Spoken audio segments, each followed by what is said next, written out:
Hi, Fearless Fam! Welcome to Fearless Faith Podcast.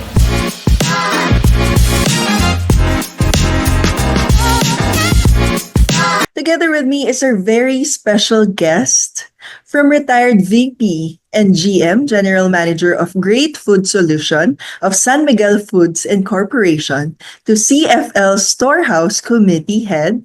We have here Tita Helene. Hi. How are you, Tita? I'm good. Thank you for welcoming us. Happy New Year to Yes, all. Happy New Year! And thank you for welcoming us to your beautiful home. Kamusta po, Anytime. Tita? Well, a little bit tired Mhm. because I've been cooking the whole Oh. time. Back to back to back to Yes, back. yes. And hosting also our And you reunions. just celebrated your birthday. Of So, belated course, happy yes. birthday, Tita. Thank you. Don't ask Kamusta? my age. Okay, zip. But how was spending your birthday with your family? Oh, it was fun because that's how I like to spend my birthday Mhm. always. Just relaxing, either in Baguio or this time for a change, we went to the beach By in the beach Anbaya. Yeah. and via. So Yes. spending time with your family. Yes, that's And the how's the back to back to back Christmas festives? very tiring because I normally cook and host. But I love being with family and hosting parties. What's your specialty, Tita? My specialties are mostly heritage recipes Yeah. from my mother's family, from Inang Cavite, paella, morcon, Wow, nakakagutom naman bigla, and Tita. pastel. Yun ang must traditional Must try. Christmas. Oo, kay Yes. Tita Lynn. Ay, baka you want to say hi to your, to your viewers. Hello. Mukhang nagiging live studio kasi nanonood mo how supportive talaga yung mga angels niyo here Yeah. at home. So, Tita, I wanna get to know you better. How's your childhood like? Oh, my childhood was very colorful, unlike Tito Alfie. Really? Boring ba yung kay No. Tita Alfie? I'll No get to naman. know more later. I had to grow up early because I have to assist my mom, who was a single mom then. As we grew up, she was a strong woman, but she had a career. I think that was pretty advanced during those times. So, So you're matured. yeah, a very because I'm the young age. eldest two Oh, of that three girls. explains. Yes. So I was in charge of cooking. So when she arrives, we already have food on the table. Although she gives us instruction on what to cook. Tapa lang naman yun. Pa breakfast food. No, menus. that's for dinner. That's for Parang dinner. breakfast already. all Okay. day. Or something like that. And I went to an all girls Catholic school from elementary to college. Yes. So So talagang memorize yung rosary, angel of post. course, and we have to dress up with our uniform below the knee. So very talaga, Catholic. And the sisters there were very strict and disciplinarian. So prim and proper po talaga kayo growing up. I'd like to think so. Yes. So talagang very studious po ba kayo sa school? Talagang you like studying? Yeah. Kumusta po kayo sa school? Hindi Disciplined? Officer ba disciplined. kayo? No, I was in college. That's when really I became more serious with my studies. But otherwise, I was just a regular student then. Yeah. No valedictorians or yeah. Just parang quiet lang ba kayo? Or may No, mga, I'm just- nalilista po ba kayo sa noisy No. standing? Party girl in high In school. college. In high school. ka pala. Yeah, Not in third year college. onwards. Okay. Yeah. Kinabahan tuloy ako kay Natalia kung by third year party girl na. Because I remember I partied mga college. So mas Yeah, colorful and kasi pala the kami. time- Tita. The time there were like soiree. I don't know if you know those Yes. That you're gonna with meet with parang other schools. exclusive boys school. Yes. Yeah, and our counterparts, di ba? So, pretty much we were allowed. My mother allowed us, but tempered. Like in a month, we were only allowed to go out two weekends. At least hindi super strict na bawal talaga. At all. Yes. Okay, that's right. good. Perfect balance of talagang Yeah. everything. I think I partied more in high school than in college. Really, mas seryoso ka na with studies in Yes, college. yes. And then, where where was the time that you met Tito Alfie? Oh, Ito na yung juicy part. no, we met in the hospital. Yeah, I was dietetic intern because I Mhm. finished foods and nutrition. Okay. So I So he's wanted a to work. doctor na that time? He was a medical intern. Okay, intern din siya. Intern siya, intern ako. But we were just started off as friends. How many years as friends? Um, uh, more than 2 or 3 years. It's because I had another At boyfriend that then time. who was his brad in the fraternity.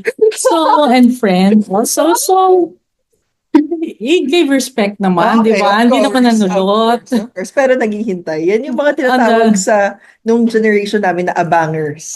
bangers, Na parang yes. hintayin mo lang pag kayo nag-break. Ako talaga parang gano'n. Yeah, di so ba? when he learned that I was already free. So yon, he did his moves. I was already working then. Taixi na talaga. Before pa eh. Thanks. I'd like to think Malalaman so. ko later during the interview. But he didn't make any move when Mm. his friend was my Yeah, of boyfriend. course, Yeah. respect.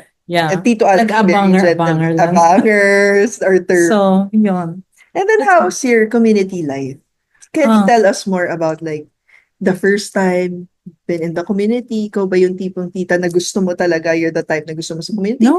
Ikaw ba yung parang ilang beses bago i-invite? I think the person invited us, of course, most of those who are long time in the community started out in Couples for Christ. Our neighbor, who was Dr. Tagulinao, invited us 3 times. And then it was on the third time that we agreed. Naubusan na po kayo ng excuse. Yeah, parang nakakasawa, di ba? Oo. Sige na nga. Mapagbigyan Let's go, lang. So we did. And we finished 13 weeks yun, no? Yeah, Until that you time. graduate. Yeah, that was in 1989. Mhm. So do the math. I Yeah. forgot to. Wala pa ako nun here. 1989, so that's about 36 years ago. Grabe, 36 years in the Yes. community. Yes, 36 years. And how's life? 36 years in the community. Well, looking back, Mhm. of course, the first time you were not so sold to it, diba, to that idea, because you think, oh, we don't need it. But now we see that it has guided us in our family life. And, family life and marriage is not all bed of roses. So, being in a supportive community where the Lord is the center of our lives helped us pretty much, because they said nga marriage is not just all about emotions, but it is the will, and to be together. You have to work at it, and we have a lot of inspiration from from our co members or yung mga couples around us. And we're very happy. Yeah. We're very happy. People really it inspires you, no, in the community. Yes. And it supports you even during your low moments. Yeah, I agree to that. Was there a time that your marriage has been tested and how the community also helped you? You know, Your marriage. ang test ng marriage is the tests that you undergo are, syempre nung we were starting off, would be more of financials, mortgages, Yeah. right and left, house mortgages. Yeah. Paano mo babayaran yung ganito? Yes, that's right. So we were really into making money the time, right? And but our children, when they were growing up, we made sure that even if we had our own careers, we made them priority, because yun yung teachings natin, di ba? So that was one of the benefits or the positive things that we have learned. Even if you were very busy with your career, when it comes to your family, it becomes your priority. And of course, your Sunday masses were always there.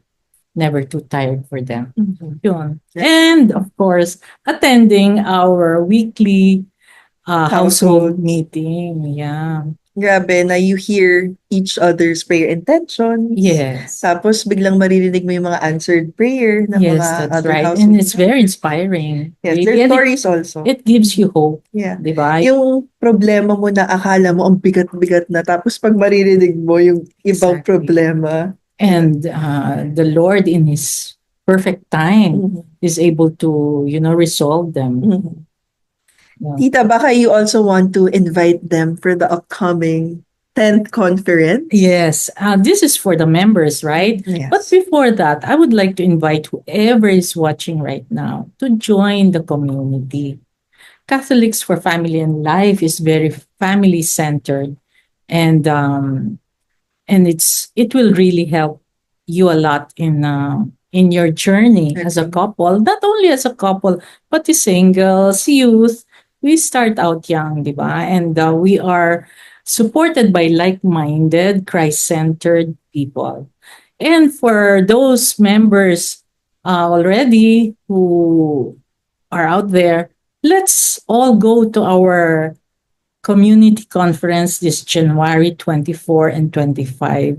We need this to get together in fellowship as well as learn new things. We should never be too old to learn, or we are not too, what's this, jaded to learn about God. Yung thirst natin for God's teaching should always be there. And it will revive and, give us new life and energy to serve. Thank you, Tita, for sharing your faith story with us. And at the same time, for your humility, kayo ni Tito Alfie, every time I see you both. Grabe na nakaka-inspire kung gaano kayo ka-humble. Humble. And nakakatuwa. Humble. May isang moment during the leaders, I think, weekend.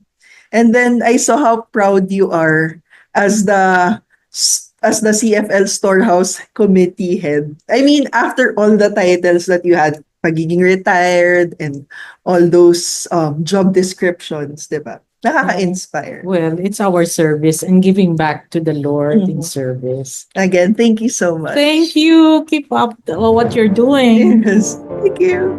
Bye. Bye.